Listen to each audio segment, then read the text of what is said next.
The Phantom's Tale, presented. मेरा नाम मृदुल है और मैं एक आईटी कंपनी में काम करता हूँ। मेरे दोस्तों का ग्रुप हमेशा से थोड़ा अजीब रहा है। उनमें से ज़्यादातर ख़तरनाक और कठिन काम करते हैं। कोई लकड़ी काटता है, कोई ऑयल रिग पर काम करता है, तो कोई भारी भरकम कंस्ट्रक्शन का काम। और मैं आईटी में चला गया। मेरे दोस्तों की नज़र में यह कमज़ोरों का काम था। वो मुझे अक्सर चिढ़ाते, मुझे कंप्यूटर पसंद नहीं, मैं तो गड्ढा खोदना पसंद करूँगा। मैं भी जवाब देता, लेकिन सच कहूँ तो उनके बीच में हमेशा अलग सा रहा हूँ। उस रात हम सब एक बार में बैठे थे। ये बहुत ही रेयर मौका था जब सब शहर लौटे थे और साथ शराब पी रहे थे। हम सब अपने अपने कामों की डरावनी यादें साझा कर रहे थे। कोई बताता है कि कुछ साल पहले उसके ऑयल रिग का एक हिस्सा धमाके से उड़ गया था, जिसमें 3 लोग मारे गए। दिनेश, जो लकड़हारा है, कहता है कि उसने अपनी आंखों से देखा था जब उसके साथी का हाथ लकड़ी बांधने वाली रस्सी में फंसकर एक झटके में उखड़ गया था। उसने खून रोकने के लिए अपनी कमीज फाड़ी और बांधी, लेकिन वो आदमी दर्द से चीखता रहा और उसके लिए मदद भी 2 घंटे बाद पहुंची। सब अपनी अपनी भयावह कहानियां सुना रहे थे। मैं चुप बैठा था, क्योंकि मेरे पास भी एक कहानी थी, लेकिन वो वैसी नहीं थी जैसी ये लोग सुना रहे थे। वो कहानी मेरी जिंदगी की सबसे डरावनी याद थी। एक ऐसी याद जिसे मैं किसी से साझा करने की हिम्मत नहीं जुटा पाया था, क्योंकि मुझे लगता था अगर मैंने उसे जुबान दी तो शायद वो जिंदा हो जाएगी, जैसे किसी पिंजरे में बंद जानवर जो बाहर निकलकर सब कुछ निगल सकता है। लेकिन उस रात जब सब बोल चुके, सबकी नजरें मुझ पर टिक गईं। वो हंसी मजाक भरी, चुनौती देती नजरें। अब तेरी बारी है। मेरे भीतर की आवाज फुसफुसाई, मत करो। गला सूख गया। फिर वही आवाज, मत करो। लेकिन न जाने क्यों मैंने कहा, मेरे पास भी एक कहानी है। मेरी आवाज कांप रही थी।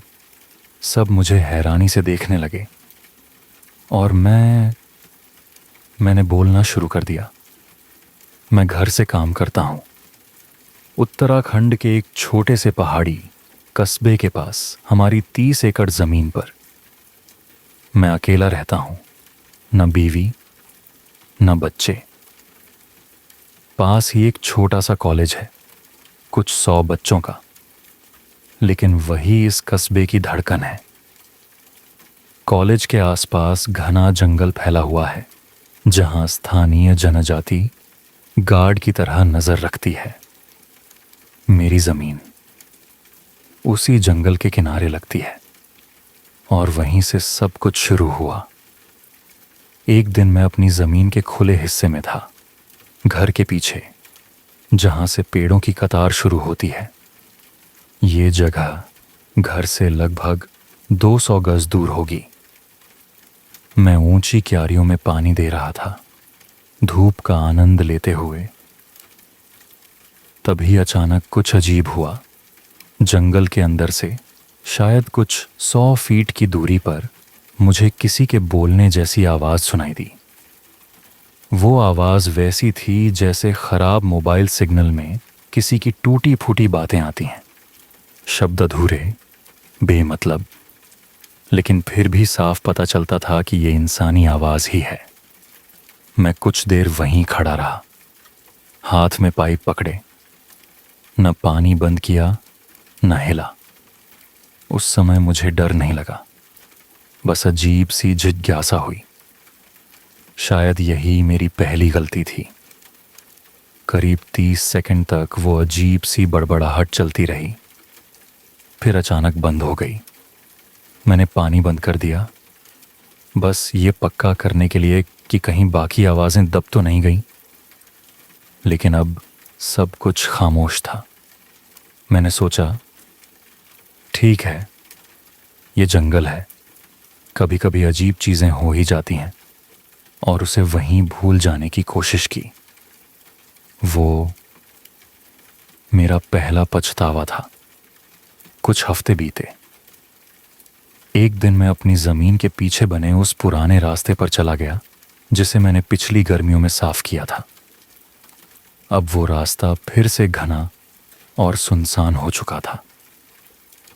पेड़ों की छांव में चलते हुए मैं अपने विचारों में खोया था कि अचानक वही अजीब आवाज़ फिर गूंजी, जैसे कोई इंसान बहुत दूर से धीरे धीरे बोल रहा हो, पर शब्द अब भी साफ नहीं थे।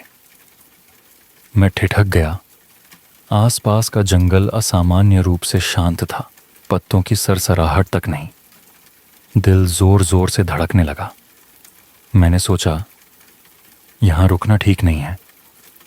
मैंने जल्दी जल्दी पगडंडी के मुहाने की ओर लौटना शुरू कर दिया। मैं किसी बड़े शिकारी या किसी और चीज़ को ललकारना नहीं चाहता था। उस वक्त मैंने तय कर लिया, जब दिनेश 2 हफ्ते बाद मिलने आएगा तो मैं उसे यहाँ ज़रूर लाऊंगा। अकेले जाने की हिम्मत नहीं थी।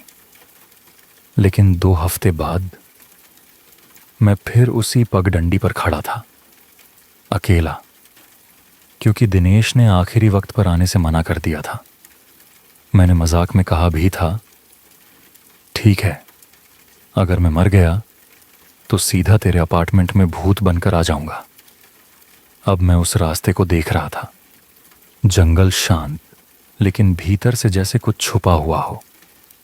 मैंने गहरी सांस ली, खुद को मजबूत किया। मैं अपने साथ एक छोटा हाइकिंग बैग ले आया था। बैग टटोला, बेयर डिफेंस स्प्रे था और एकदम नया बोवी नाइफ भी, जिसका इस्तेमाल करना मुझे बिल्कुल नहीं आता था। मैंने खुद को समझाया, ये बस एक आवाज़ है, बस आवाज़। लेकिन दिल के किसी कोने में पता था, ये बस आवाज़ नहीं थी। मैं पगडंडी पर धीरे धीरे आगे बढ़ रहा था। 1 घंटे की पैदल यात्रा और कुछ मील दूर जाने के बाद वो आवाज़ फिर सुनाई दी। पहले हल्की सी गूंज, फिर टूटी फूटी बड़बड़ाहट। ये आवाज़ इस बार करीब 100 गज आगे से आ रही थी।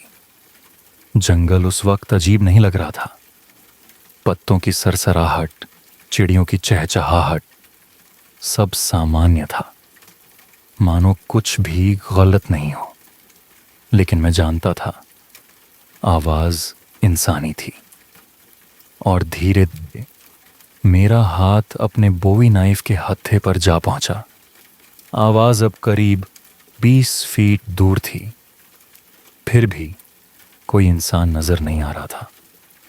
यह वही बेतुकी, गले से फटी सी बोली थी, लेकिन इस बार उसमें कड़कड़ाने जैसी अजीब ध्वनि भी मिली हुई थी। मैंने ऊपर देखा और मेरी सांस अटक गई। एक पेड़ की शाखा से लगभग 10 फीट ऊंचाई पर एक काला सा छोटा स्पीकर बंधा हुआ था। हाँ, मेरे मुंह से निकला। मैंने चाकू से हाथ हटाया और पास जाकर देखा। स्पीकर के किनारे पर सफेद रंग से कॉलेज का नाम और नीचे लिखा था, वन विभाग। मैंने गहरी सांस छोड़ी। तो ये रहस्य था, बस एक बेवकूफ स्पीकर, और मैं समझ रहा था। मैं खुद से बुदबुदाया और हंसने की कोशिश की। उस शाम मैं घर लौट आया, लेकिन दिमाग में सवाल गूंजता रहा। अगले हफ्ते एक सुस्त दिन में मैंने कॉलेज के फॉरेस्ट्री डिपार्टमेंट में फ़ोन लगाया। हेलो, मैं डीन से बात करना चाहता हूँ। कुछ पल के लिए दूसरी तरफ चुप्पी छा गई। रिसेप्शनिस्ट की आवाज़ अचानक धीमी और सतर्क हो गई। आप कौन हैं? क्या आप स्टूडेंट हैं? नहीं, मैं स्टूडेंट नहीं हूं। क्या आपको जानते हैं? नहीं, उन्हें पता नहीं कि मैं कॉल कर रहा हूं। रिसेप्शनिस्ट फिर से धीमी आवाज में बोली, आप कौन हैं और आप उनसे क्यों बात करना चाहते हैं? मेरे होंठ सूख गए। मैंने गला साफ किया और उतना ही कहा, ये जंगल से जुड़ा है, ऐसी चीज से जिसे आप लोग समझते नहीं हैं। इसके बाद लाइन पर सिर्फ सन्नाटा था। फिर रिसेप्शनिस्ट ने बमुश्किल फुसफुसाते हुए कहा, 1 मिनट रुकिए, मैं डीन को लाइन पर लाती हूं। डीन ने थकी हुई लेकिन उत्सुक आवाज में मेरे सवाल सुने। शायद उनके लिए यह दिन का सबसे दिलचस्प पल था। उन्होंने बताया, वो स्पीकर असल में एक लाइव आर्ट प्रोजेक्ट का हिस्सा था। छात्रों को जंगल में अपनी लिखी कविताएं रिकॉर्ड कर डालनी होती थीं और फिर ये स्पीकर उन्हें बजाते रहते हैं और ये सोलर पैनल से चलते हैं। लेकिन कई बार रिकॉर्डिंग खराब हो जाती थी। शायद उसी कारण आपको अधूरी टूटी फूटी आवाजें सुनाई दी, उन्होंने कहा। फिर उन्होंने जोड़ा कि यह प्रोजेक्ट अब बंद हो चुका है। स्थानीय जनजाति ने विरोध किया था। पहले तो कॉलेज ने उनकी बात अनसुनी कर दी, लेकिन शिकायतें बढ़ती रहीं। आखिरकार कॉलेज प्रबंधन ने दखल दिया और सारे स्पीकर हटवा दिए। शायद आपका स्टेशन रह गया हो, डीन ने कहा। मैंने चैन की सांस ली। रहस्य सुलझ गया। अब डरने की कोई बात नहीं थी। सर्दियों का मौसम बीत गया और गर्मियां लगभग आ गई थीं। कुछ खास नहीं हुआ, लेकिन जब बर्फ पिघल गई, लगभग 1 महीने बाद मैं फिर उसी रास्ते पर जाने का फैसला करता हूं। इस बार मैंने सोचा, थोड़ा और आगे बढ़ूंगा, टर्न अराउंड पॉइंट तक जाऊंगा और वहीं पास में रात भर कैंप भी करूंगा। कंधे पर बैग था, टेंट, थोड़ी खाने पीने की चीजें और ज़रूरी सामान। करीब 1 घंटा बीत गया। जंगल शांत था और मैं स्पीकर को लगभग भूल ही गया था। लेकिन अब जंगल में पूरी तरह सन्नाटा था। मैंने पुराने स्पीकर को थोड़ा छेड़कर देखा, लेकिन उसमें कोई आवाज नहीं थी। लगता था सर्दियों में उसका कनेक्शन पूरी तरह टूट चुका है। मैंने कंधे उचका दिए और आगे बढ़ गया। करीब 2 घंटे बाद मैंने अपना तंबू गाड़ा और छोटा सा कैंप बना लिया। दोपहर हो चुकी थी, पर मन बेचैन था। सोचा, अभी उजाला है, क्यों ना टर्न अराउंड पॉइंट से थोड़ा आगे चलूं, शायद ऊपर जाकर अच्छा नज़ारा मिले। मैं एक संकरे रास्ते पर चढ़ाई करने लगा। धूप हल्की सी सुनहरी हो गई थी और जंगल किसी पुराने सपने जैसा शांत लग रहा था। वाह, इससे बेहतर वक्त नहीं हो सकता, मैंने मन ही मन सोचा। लेकिन अगले ही पल वो आवाज फिर आई, दूर से आती हुई, लेकिन इस बार साफ। मैं ठिठक गया। पहले दिमाग ने समझाया, ये तो वही कविताएं होंगी, डीन ने बताया था। आवाज पहले से बेहतर थी। उसमें कोई खड़खड़ाहट नहीं, जैसे कोई महिला धीरे धीरे कविताएं पढ़ रही हो। मैंने थोड़ी हिम्मत की, रास्ते से हटकर उस आवाज की तरफ बढ़ा और सचमुच एक पेड़ पर स्पीकर लटका था। इस बार मुझे डर नहीं लगा। मैं पास की चट्टान पर बैठ गया, पानी निकाला और आराम से सुनने लगा। जंगल की खामोशी के बीच वो महिला की गूंजती आवाज कविता जैसी लग रही थी। फिर भी कहीं न कहीं दिल में बेचैनी थी।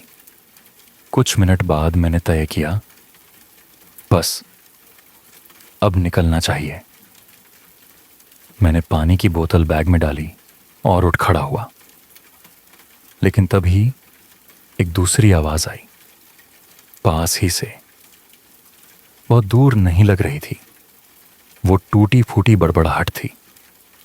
लेकिन इस बार उसमें ताल और लय थी, जैसे कोई इंसान बोल तो रहा हो पर वाक्यों के उतार चढ़ाव बिल्कुल गलत जगहों पर हों। मानो कोई सामान्य वाक्य के बीच अचानक सवाल पूछ रहा हो।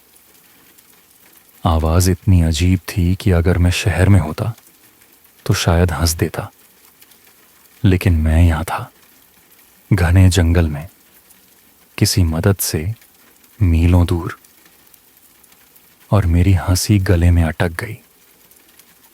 जंगल अचानक चुप हो गया, जैसे किसी ने स्विच दबा दिया हो। पत्तों की सरसराहट, चिड़ियों की चहचहाहट, सब गायब।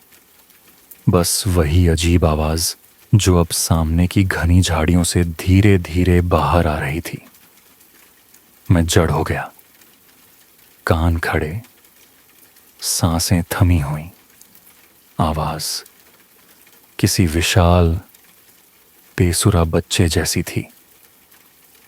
मैं बुदबुदाया, ये क्या बकवास है। अगले ही पल झाड़ियों के पीछे से कुछ हिला, बस एक झलक, लेकिन इतनी कि मेरी नसों में बिजली दौड़ गई। अगली ही सांस में मेरा शरीर खुद ब खुद भाग पड़ा। दिमाग पीछे छूट गया, सिर्फ पशु प्रवृत्ति बची थी। मैं लड़खड़ाता हुआ पगडंडी पर दौड़ने लगा। तभी एक ठंडा एहसास मेरी छाती पर बैठ गया, जैसे किसी बर्फीले बादल ने मुझे घेर लिया हो।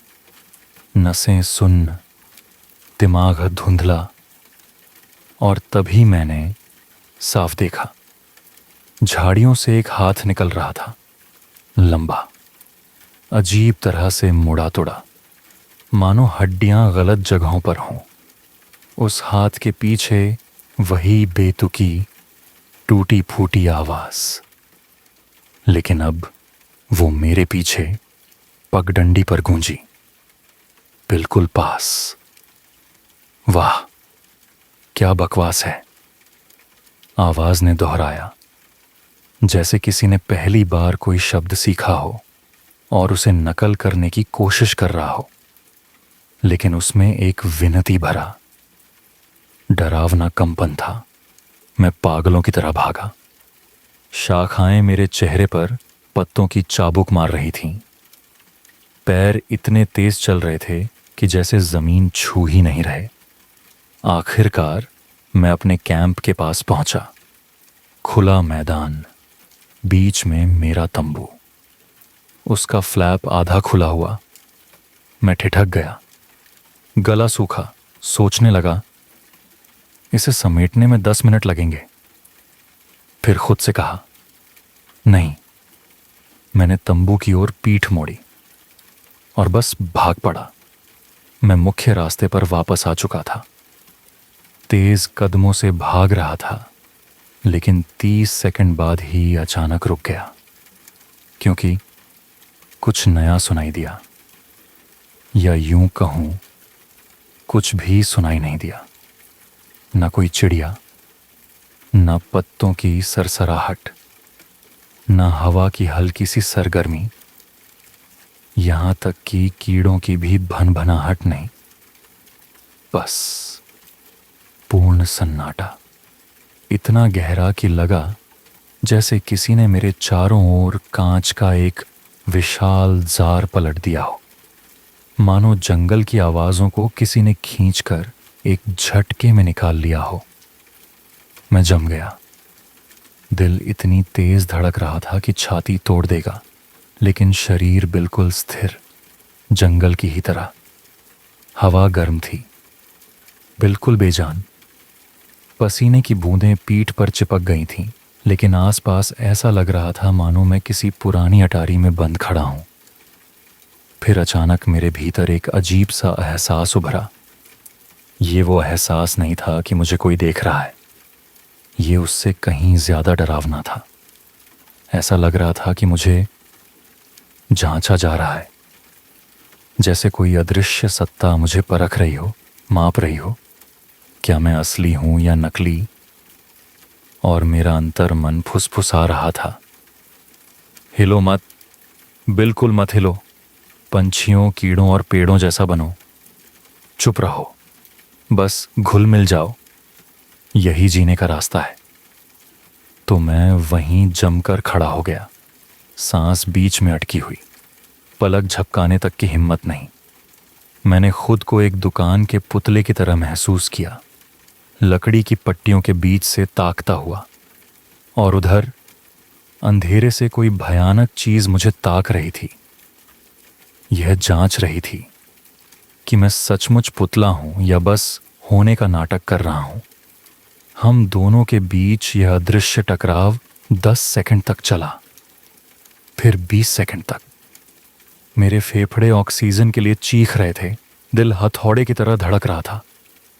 फिर भी वो ताकती रही, और तभी अचानक उसकी नजर मुझसे हट गई। उसका ध्यान कहीं और चला गया। मेरे दिमाग में अंधेरा होने लगा, सांस रुक रही थी। तभी बहुत दूर से एक हल्की सी सरसराहट उठी, लेकिन यह किसी जीव की नहीं थी।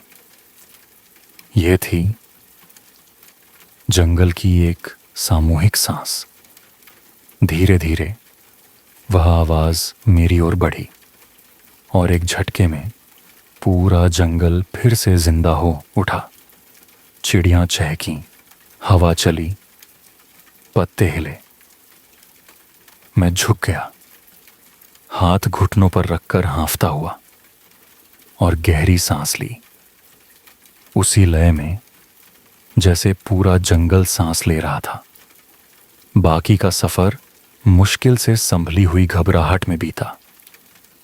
हर टूटी टहनी की आवाज पर मैं उछल पड़ता, पर भीतर कहीं तार्किक दिमाग समझा रहा था, तू हमेशा भाग नहीं सकता।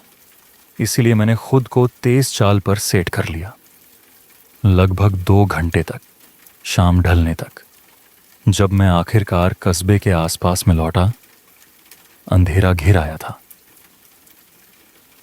बार में मेरे दोस्त सब मूर्तियों की तरह बैठे थे, चेहरों पर सन्नाटा, गिलास छुए तक नहीं गए। मैं कांप रहा था, उंगलियां बार बार अपने बालों में उलझा रहा था। ऐसा लग रहा था मेरी आवाज कांपी जैसे मैं बंदूक की नली को घूर रहा हूं, एक ऐसी बंदूक जिसे मैं देख नहीं सकता था। लेकिन मुझे पता था, अगर मैंने जरा भी हिला डुला होता तो मैं अब यहां नहीं होता। वो समझ जाता कि मैं असली हूं।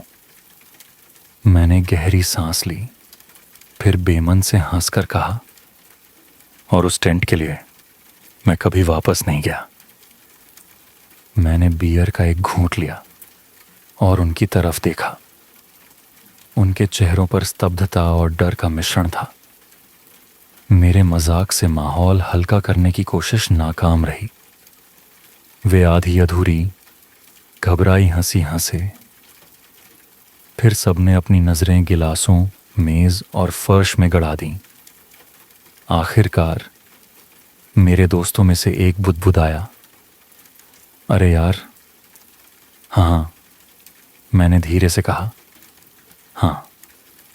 हम सब चुपचाप बैठे रहे, असामान्य रूप से शांत, जब तक बिल चुकाकर बार से बाहर नहीं निकल गए। बाहर निकलते ही उनमें से एक ने मेरा हाथ थाम लिया, गंभीर नजरों से पूछा, क्या यह सब सच था? मतलब सचमुच सब कुछ? मैंने बस आंखें सिकोड़ लीं, सिर उठाकर तारों से भरे आसमान को देखा। कुछ देर बाद मुझे वो शब्द मिल गए जिनकी तलाश थी।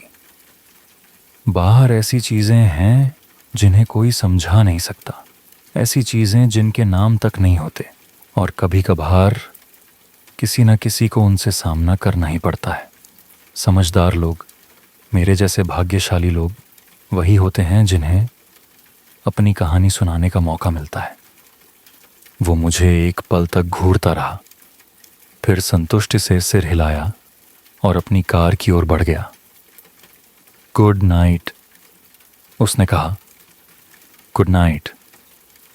मैंने जवाब दिया और उसके बाद बस आसमान, तारे और वो डर जो अब भी मेरी नसों में कहीं गहरा जिंदा है। बेशक मैंने अपने दोस्त को सच्चाई कभी नहीं बताई। नहीं बताया कि जंगल में मुझे घूरने वाली कोई अदृश्य आत्मा नहीं थी। वह एक राक्षस था, दुबला पतला, हड्डियों से चिपकी खाल, पर फिर भी इंसान जैसा। आकार में आदमी के बराबर, मगर इंसान नहीं। उस दिन भगवान ने मुझे 2 तोहफे दिए। पहला, मेरी जान बचाना। दूसरा, उस जीव को मेरी आंखों के सामने देखना। उस घटना के बाद मैं चैन से नहीं बैठा। मैंने खोज शुरू की। एक लापता बेघर आदमी की रिपोर्ट मिली और फिर पुलिस द्वारा जंगल से मिली एक क्षत विक्षत लाश, या कहें लाश के टुकड़े। फिर मुझे पहली बार अकादिक सीटी नाम सुनने को मिला। पास के विश्वविद्यालय के डीन से की गई फॉलोअप कॉल ने इस धुंध को थोड़ा हटाया और इसी ने मुझे उस जादूगर के पोते तक पहुंचाया। उसी जादूगर के जिसने विश्वविद्यालय से वो स्पीकर हटवाए थे। अगले ही दिन मैं उससे मिला। मुझे नहीं पता कि मैं इसे कितनी अच्छी तरह समझा पाऊंगा। मैं इसे अपने दादाजी जितना नहीं जानता, ईशांत ने कहा। मैं तुरंत आगे झुक आया। कोशिश तो करो। वह गहरी सांस लेकर बोला, तुम जानते हो, आज जो भी जीवित है उसका डीएनए कहीं ना कहीं जुड़ा हुआ है। हम सबका एक पुराना पूर्वज है, चाहे इंसान हो, जानवर या यहां तक कि कीटाणु। वह रुका। उसकी आंखें मुझे परख रही थीं। लेकिन अकादिक सीटी उस वंश में नहीं आते। वे किसी और चीज से आए हैं। मैं चुप रहा। सवाल तो बहुत थे, मगर मेरे पास संदेह की गुंजाइश नहीं बची थी। उस रात ने मेरी सारी शंकाएं निगल ली थीं। ईशांत ने अपनी ठंडी कॉफी पर उंगलियां फेरते हुए कहा, कॉलेज वाले मेरे दादाजी को पागल समझते थे, बस इसीलिए उनकी बातें सुन लेते थे क्योंकि कबीले में उनका सम्मान था। पर सच्चाई ये है कि कबीले के अपने लोग भी उन्हें आधा पागल ही मानते थे। मैंने सीधा पूछा, और तुम्हें लगता है वो पागल थे? उसकी आंखों में अचानक गंभीरता उतर आई, उम्र से कहीं ज्यादा भारी नजर। नहीं, उसकी आवाज धीमी लेकिन ठोस थी। वो पागल नहीं है, क्योंकि मैंने उस चीज को अपनी आंखों से देखा है। वह कुछ पल रुका, जैसे पुरानी यादों का दरवाजा धीरे धीरे खुल रहा हो। यह बात करीब 5 से 6 साल पुरानी है। मैं तब 13 साल का था। जंगल में अपनी ऑल टेरेन बाइक पर तेज रफ्तार से भाग रहा था, पेड़ों के बीच से पागलों की तरह। उसकी आंखों में एक अजीब चमक थी। और तभी मैंने पहली बार उसे देखा। खैर, ईशांत की आवाज धीमी हो गई, जैसे वह फिर से उस घटना को जी रहा हो। मैं उस दिन जंगल के बीच था, घना जंगल, लेकिन साफ इतना कि दूर तक देख सकूं। और तभी मैंने देखा, एक जानवर जमीन पर पड़ा था। वह रुका। मैंने अपनी सांस रोके इंतजार किया। पहले लगा कि यह कोई हिरण है। मैं अपनी बाइक घुमाकर पास गया, इंजन बंद किया और करीब 20 फीट दूर रुक गया। वो चीज अपने आगे के पैरों से खुद को घसीट रही थी। पीछे के पैर बिल्कुल काम नहीं कर रहे थे। मैंने सोचा, शायद घायल है, मुझे इसे खत्म करना पड़ेगा। मैंने चाकू निकाला। उसने हल्का सा गला साफ किया। उसकी आंखें कहीं दूर अतीत में खो गई थीं। और तभी उसका सिर झटके से मेरी तरफ मुड़ा। मैंने आंखें चौड़ी कर दी। नहीं, ये वैसा नहीं था जैसा आम जानवर करते हैं। ये अचानक अस्वाभाविक था। कोई हिलचाल, कोई झिझक नहीं, बस सीधे मेरी तरफ। और तब मुझे दिखा, ये हिरण नहीं था, या कहूं किसी ने हिरण बनाने की कोशिश की थी। उसके अंग गलत जगहों पर जुड़े हुए, अजीब तरह से टेढ़े मेढ़े। उसकी आंखें सूजी हुई, विकृत, बस मुझे घूर रही थी, जैसे मैं उसके लिए कोई अजनबी पहेली हूं। वो मुझे समझने की कोशिश कर रहा था कि मैं असल में क्या हूं। ईशांत का गला भारी हो गया। कुछ सेकंड तक वो मुझे घूरता रहा, फिर धीरे धीरे घसीटते हुए जंगल में चला गया। मैंने अचानक कहा, वाह। ईशांत ने लंबी सांस ली। मैंने अपनी बाइक जितनी तेज हो सकती थी उतनी तेज घर की ओर धकेली। घर पहुंचकर मैंने दादाजी को सब बताया, और तब उन्होंने पहली बार मुझे अकादिक सीति के बारे में बताया। उसकी आंखों में डर और सम्मान मिला हुआ था। उन्होंने कहा, ये घने जंगल की बुरी आत्माएं हैं, जीवित चीजों की ओर खींचती हैं। शोर, रोशनी, गंध। और जब किसी जीवित चीज को पकड़ लेती हैं तो उसकी नकल करती हैं, लेकिन उससे पहले उसे तोड़ डालती हैं, फिर और नकलें तलाशती हैं, हर बार थोड़ी बेहतर। जैसे किसी अधूरी कृति को बार बार गढ़ने की कोशिश। मैंने कांपती आवाज में पूछा, तो फिर तुमने जो देखा उसके साथ क्या किया? ईशांत की आंखें सिकुड़ गईं। उन्हें खत्म करने का एक ही तरीका है, उन्हें किसी मरती हुई चीज की नकल करने के लिए मजबूर किया जाए। तो दादाजी और बाकी लोग एक असली हिरण पकड़ लाए, उसे अकादिक सिटी के पास छोड़ा, और फिर वो उसी की नकल करने में उलझ गया। उसी पल वो मर गया। कमरे में सन्नाटा छा गया। हम दोनों अपने ड्रिंक्स तक भूल गए थे। मैंने धीरे से कहा, मैंने भी एक देखा है। ईशांत का चेहरा पीला पड़ गया। क्या? उसकी आवाज फुसफुसाहट जैसी थी। मैंने उसकी आंखों में देखते हुए कहा, हाँ, वही अकादिक सीति। मैंने गहरी सांस लेते हुए कहा, और मुझे लगता है कि मुझे पता है तुम्हारे दादाजी ने स्पीकर क्यों उतरवाए। जिस चीज से वो डर रहे थे वही घट चुकी है। ईशांत ने आंखें चौड़ी कर दी।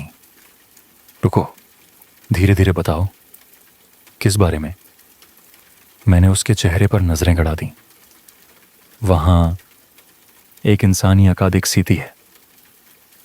कुछ घंटे बाद हम अपने घर के पीछे वाले ट्रेल हेड पर खड़े थे। सूरज ढल रहा था।